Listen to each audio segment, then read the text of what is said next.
Imagina mudarte a una pensión antigua para ahorrar dinero y descubrir que cada madrugada, en el pasillo vacío, una mujer inmóvil se acerca cada vez más a tu puerta.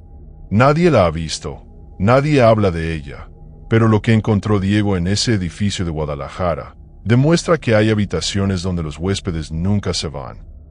Porque lo que lo esperaba detrás de esa puerta no era de este mundo.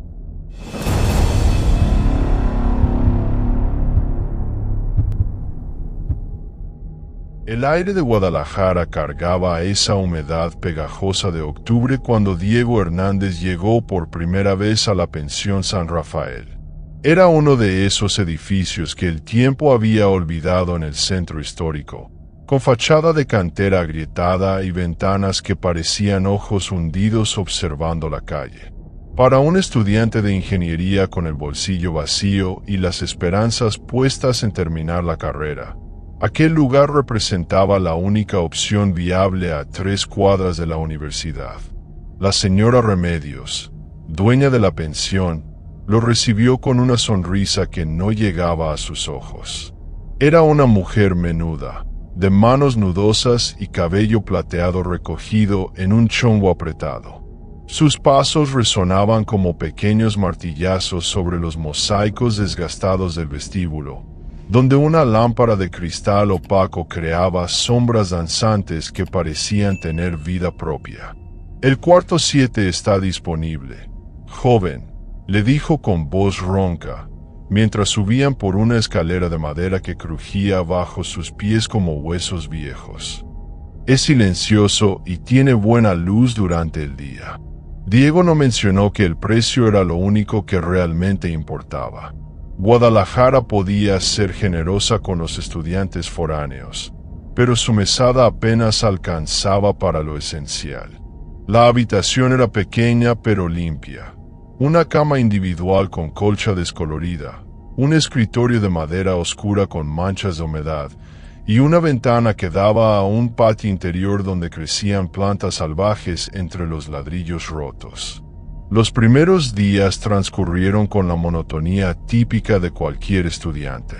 Diego estableció su rutina: despertar a las 6, desayunar en la fonda de Doña Carmen, clases hasta las 4, estudiar en la biblioteca, regresar a la pensión al anochecer. Las paredes gruesas del viejo edificio mantenían un silencio casi sepulcral que le resultaba perfecto para concentrarse en sus ecuaciones de cálculo diferencial.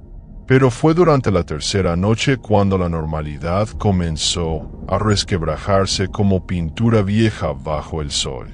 Diego había estado estudiando hasta tarde, con la lámpara del escritorio creando un círculo dorado de luz en la oscuridad de su cuarto. El reloj marcaba las 2:40 de la madrugada cuando decidió salir al baño común del pasillo. Al abrir la puerta, el corredor se extendía ante él como una boca oscura, iluminado apenas por una bombilla amarillenta que colgaba del techo como una fruta podrida. Fue entonces cuando la vio. Al final del pasillo, donde la penumbra era más densa, había una figura femenina completamente inmóvil. Llevaba lo que parecía ser un vestido largo y oscuro, y su cabello caía como una cascada negra sobre sus hombros. Lo que más lo impresionó fue su postura, perfectamente erecta, con los brazos colgando a los costados, mirando directamente hacia su puerta. Diego parpadeó, creyendo que la fatiga del estudio le estaba jugando una mala pasada. Pero la mujer seguía ahí, inmóvil como una estatua de sal. Un escalofrío le recorrió la espina dorsal cuando se dio cuenta de que, aunque no podía distinguir claramente su rostro en la distancia, tenía la perturbadora sensación de que lo estaba observando con una intensidad que le helaba la sangre. «Disculpe», susurró, pero su voz se perdió en el silencio espeso del pasillo. La figura no respondió. No se movió ni un milímetro. Diego cerró la puerta suavemente y esperó unos minutos, con el corazón latiendo como un tambor en sus oídos.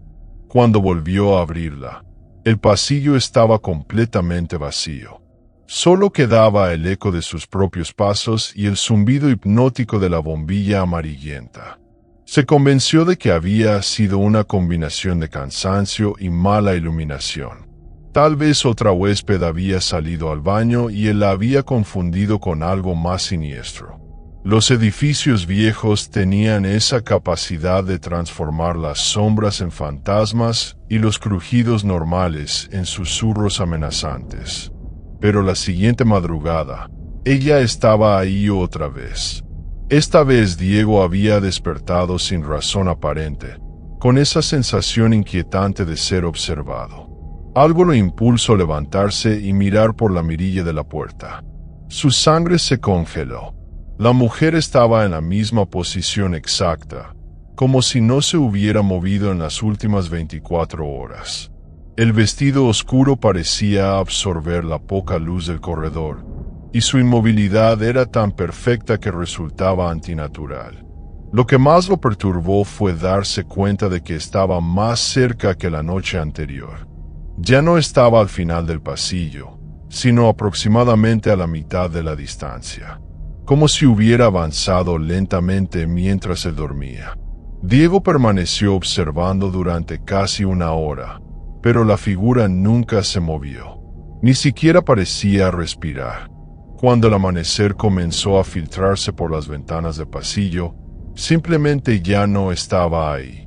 Durante el desayuno en la fonda de Doña Carmen, Diego intentó sacar el tema de manera casual con otros parroquianos.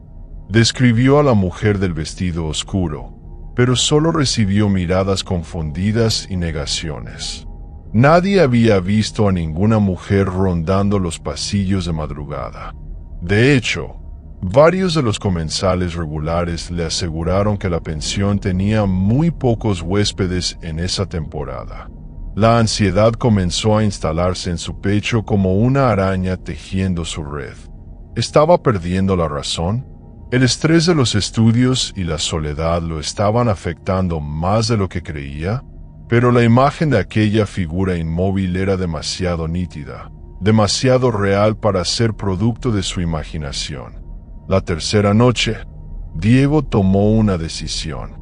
Si la mujer aparecía nuevamente, saldría de su cuarto y la confrontaría directamente. No podía seguir viviendo con esa incertidumbre que le carcomía el sueño y la concentración. Preparó una linterna pequeña y la dejó junto a su cama, decidido a resolver el misterio de una vez por todas. A las 3 de la madrugada, despertó con un sobresalto. No había sido un ruido lo que lo había sacado del sueño, sino un silencio tan profundo que parecía tener peso propio. Con el pulso acelerado, se acercó a la mirilla de la puerta. Ella estaba ahí, pero ahora se encontraba a solo 3 metros de su puerta. El terror que sintió fue visceral, primitivo. La mujer seguía inmóvil, pero su proximidad hacía que Diego pudiera distinguir más detalles perturbadores.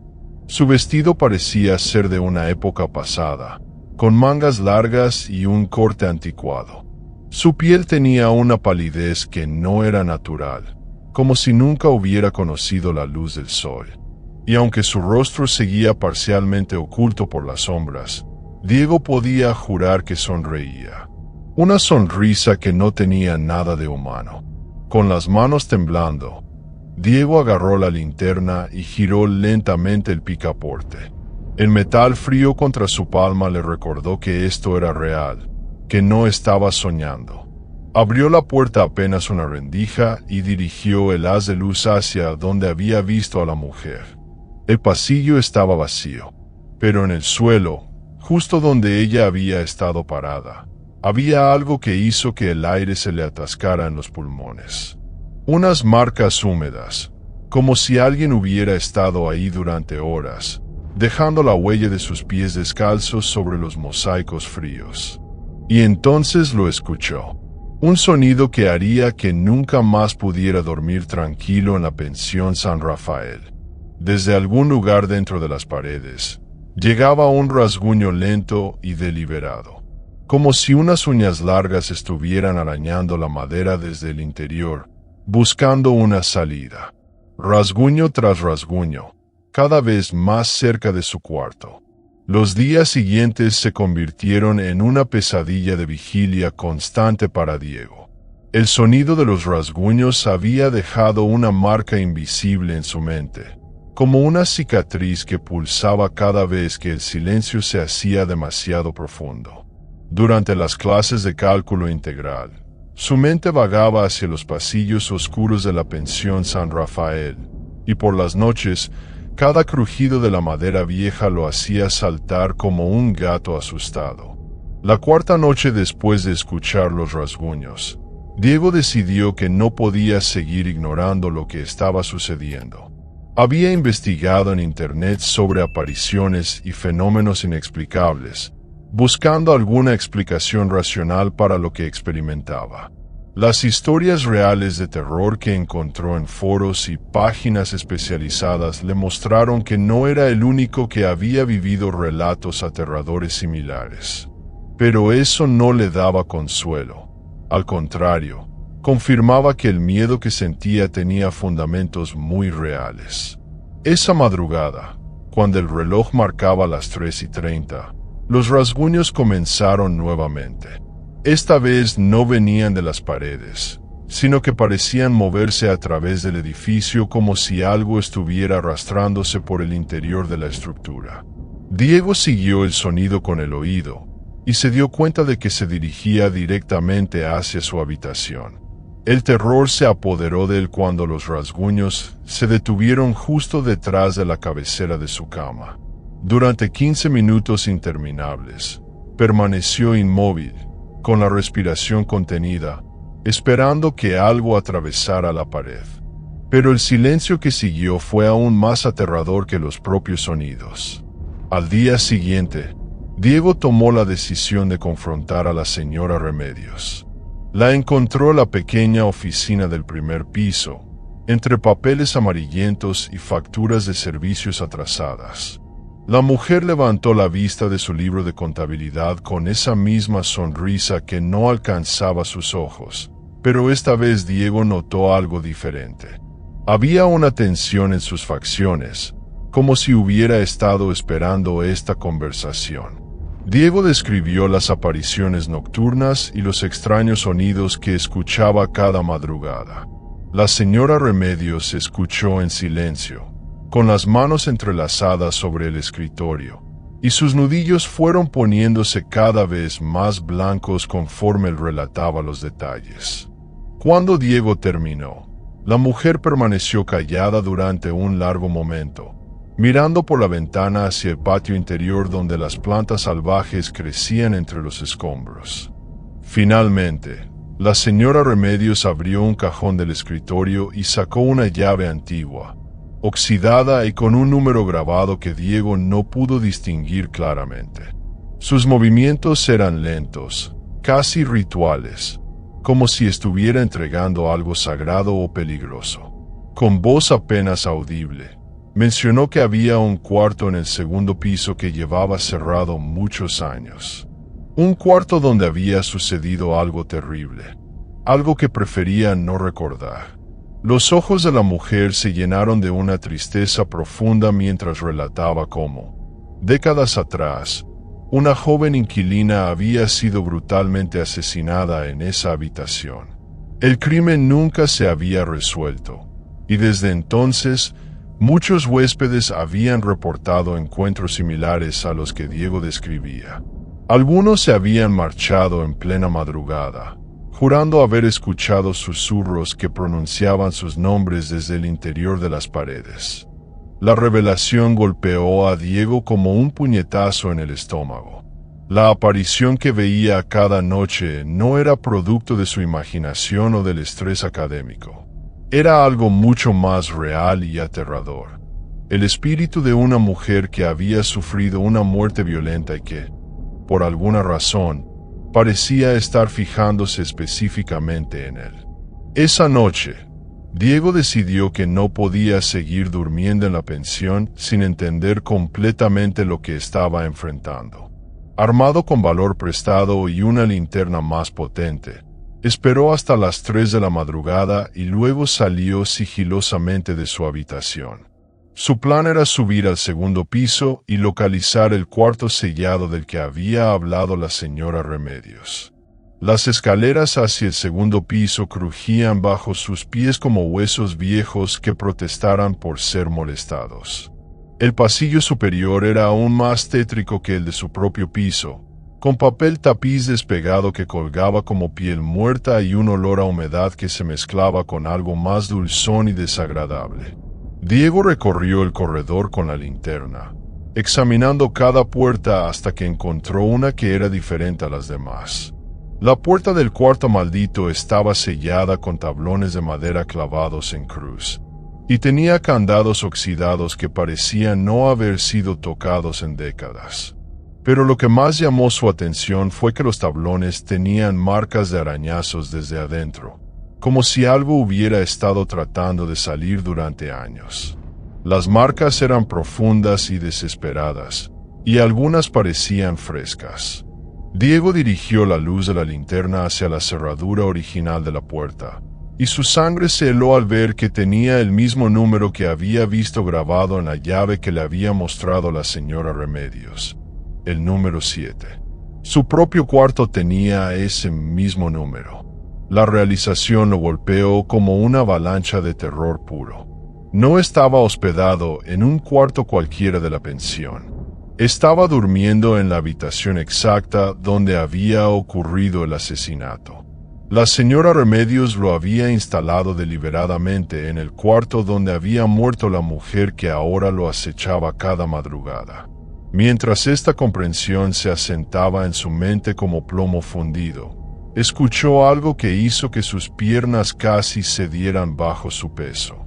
Desde el interior del cuarto sellado llegaba un sonido que conocía muy bien, el rasguño lento y deliberado de unas uñas contra la madera. Pero esta vez era diferente. No eran rasguños desesperados de algo tratando de salir. Eran rasguños metódicos, pacientes, como si algo estuviera abriendo lentamente un camino desde adentro. Diego retrocedió hacia las escaleras, pero un crujido a sus espaldas lo hizo volverse. Al final del pasillo del segundo piso, iluminada por el resplandor de su linterna, estaba la mujer del vestido oscuro, pero ahora podía verla con claridad aterradora.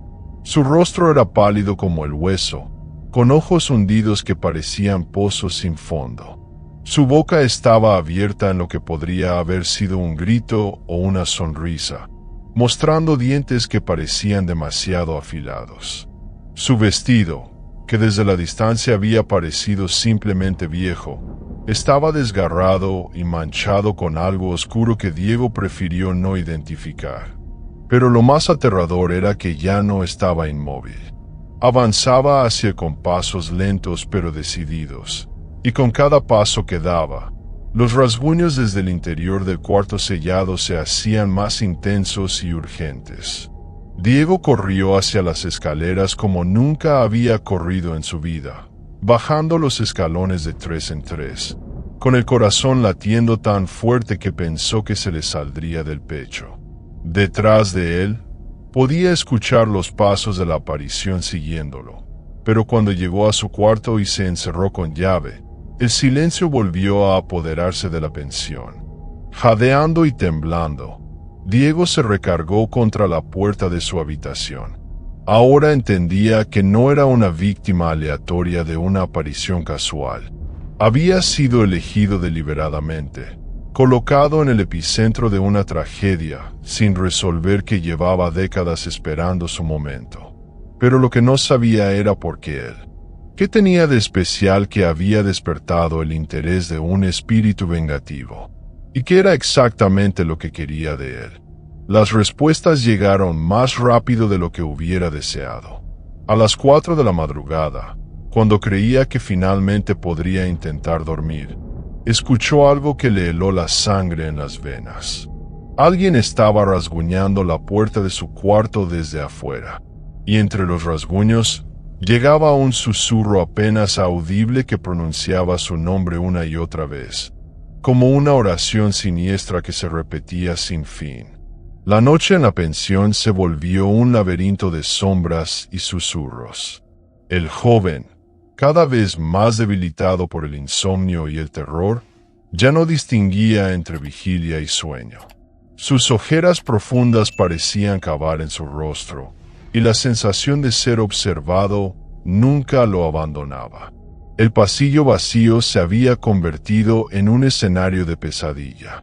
Cada madrugada, la mujer aparecía un poco más cerca de su puerta.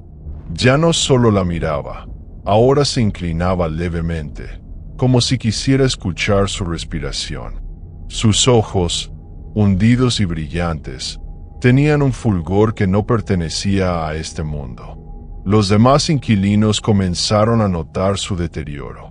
Murmuraban a sus espaldas, lo miraban con lástima o con miedo.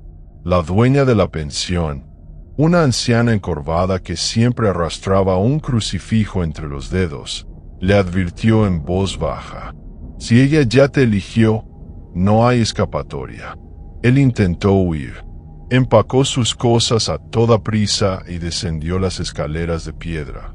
Pero cuando abrió la puerta principal, se encontró con el mismo pasillo, idéntico, como si la salida hubiera desaparecido.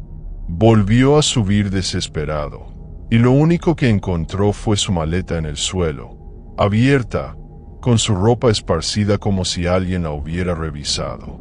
Esa noche, los ruidos se intensificaron. Un goteo metálico provenía del techo, y un olor rancio, como hierro oxidado mezclado con carne descompuesta, impregnaba el aire. El joven comprendió que no estaba escuchando agua, sino sangre. Gotas rojas caían lentamente sobre el mosaico del pasillo, formando un rastro que conducía hacia el cuarto clausurado. Temblando, se acercó. La puerta estaba cubierta de clavos oxidados y tablas podridas, pero aún así se escuchaban golpes desde adentro, como uñas rasgando desesperadamente la madera. Y entonces, la voz, un susurro femenino que lo llamó por su nombre. El pánico lo paralizó, pero la curiosidad enfermiza lo empujó a arrancar una de las tablas. Al hacerlo, un aire helado lo golpeó en la cara, acompañado de un hedor insoportable. Dentro, en la oscuridad absoluta, distinguió un par de ojos brillantes que no pestañeaban. Ella estaba ahí, esperándolo. De pronto, el pasillo entero se deformó. Las paredes se alargaron como un túnel infinito. Las luces parpadearon y se apagaron una a una. Sintió que el tiempo se quebraba. Cuando volvió en sí, ya no estaba frente a la puerta clausurada, estaba dentro del cuarto. Las paredes estaban manchadas de sangre seca, y en el centro, sobre un colchón podrido, yacía un cuerpo femenino en estado de putrefacción. Sin embargo, el cadáver abrió los ojos y sonrió. Era la mujer del pasillo. Su boca se abrió en un grito agudo que no produjo sonido, pero retumbó directamente en su cabeza. Él quiso correr, pero el suelo se pegaba a sus pies, como si lo absorbiera. El cuarto se llenó de voces susurrando nombres de otros inquilinos, de aquellos que habían desaparecido sin dejar rastro. Comprendió que todos habían sido reclamados por ella, y ahora era su turno. La última imagen que vio fue el rostro de la mujer acercándose, tan cerca que podía oler su aliento a tierra húmeda y ceniza. Su piel estaba fría, pegajosa, y sus ojos vacíos lo tragaron como un pozo sin fondo. A la mañana siguiente, los demás huéspedes notaron que la puerta de su cuarto estaba cerrada con clavos, como las otras. Nadie se atrevió a preguntar nada. La dueña solo murmuró una oración y apagó las luces del pasillo, dejándolo en penumbras perpetuas. Dicen que, desde entonces, en las madrugadas, hay una mujer más de pie en el pasillo vacío, inmóvil, observando la siguiente puerta, porque en esa pensión, las habitaciones nunca quedan desocupadas, solo cambian de dueño. 6 meses después de la desaparición de Diego Hernández, la pensión San Rafael cerró definitivamente sus puertas. Los vecinos del centro histórico de Guadalajara susurraban que las autoridades habían encontrado algo perturbador durante la investigación. Habitaciones que no aparecían en los planos originales del edificio, cuartos sellados con clavos oxidados desde hace décadas, y registros de huéspedes que databan de 1940 pero que nunca habían sido reportados como desaparecidos. La señora Remedios nunca fue localizada. Su oficina estaba intacta, como si hubiera salido apenas por un momento, pero su libro de contabilidad mostraba una entrada escalofriante. Página tras página de nombres escritos con tinta roja, todos ellos tachados con una X, y al final de cada uno, una fecha. La fecha de su desaparición. El nombre de Diego aparecía al final de la lista, con su X recién marcada. Los investigadores paranormales que visitaron el lugar antes de su demolición reportaron fenómenos inexplicables, cámaras que se apagaban sin razón, grabadoras de audio que capturaban susurros en habitaciones vacías, y una sensación constante de ser observados desde los pasillos en penumbra. Pero lo más perturbador fueron las fotografías térmicas que mostraron múltiples figuras humanas de pie en los corredores, completamente inmóviles, todas mirando hacia las puertas de los cuartos. En el expediente oficial, Diego Hernández quedó catalogado como desaparecido, uno más en la lista de estudiantes que cada año se pierden en las grandes ciudades. Su familia nunca encontró respuestas. Sus compañeros de universidad gradualmente dejaron de mencionar su nombre, y pronto fue solo otro fantasma en los archivos policiales. Pero hay quienes aseguran que la historia no terminó con la demolición del edificio. Los trabajadores que derribaron la pensión San Rafael hablaban en voz baja de cuartos que aparecían detrás de paredes falsas, todos ellos sellados desde adentro. En cada uno encontraron pertenencias personales de décadas pasadas, maletas con ropa de los años 50, libros de texto universitarios amarillentos, cartas de amor nunca enviadas. Y en el centro de cada habitación, una marca en el suelo. La silueta perfecta de un cuerpo humano, grabada en la madera como si alguien hubiera permanecido inmóvil en el mismo lugar durante años. El terreno donde se levantaba la pensión ahora es un estacionamiento público. Durante el día, los autos van y vienen normalmente, pero los vigilantes nocturnos han reportado anomalías inquietantes. Luces que se encienden solas en el edificio administrativo, sombras que caminan entre los automóviles estacionados, y sobre todo, una presencia femenina que aparece cada madrugada, de pie junto a los espacios numerados, como si esperara a alguien que nunca llega. Dicen que si conduces por ese estacionamiento después de las 3 de la mañana y miras por el espejo retrovisor, podrás ver una mujer en vestido oscuro reflejada en el asiento trasero de tu auto, inmóvil, sonriendo, esperando el momento perfecto para reclamar una nueva habitación en su colección eterna. Porque algunas historias de terror no terminan cuando se derriba el edificio. Algunas se mudan, buscan nuevos pasillos, nuevas puertas que vigilar. Y la próxima vez que te hospedes en una pensión barata, en cualquier ciudad, en cualquier país, recuerda revisar bien el número de tu habitación. Porque si es el número 7, y si durante la madrugada escuchas rasguños en las paredes, ya será demasiado tarde para huir. ¿Te gustó esta historia de terror? No te pierdas ni un solo relato escalofriante. Dale like a este video y suscríbete al canal para más historias que te quitarán el sueño. Activa la campanita de notificaciones para ser el primero en escuchar nuestros nuevos casos paranormales. Y cuéntanos en los comentarios. ¿Te has hospedado alguna vez en una pensión donde sentiste que algo no estaba bien? ¿Has visto figuras extrañas en pasillos oscuros?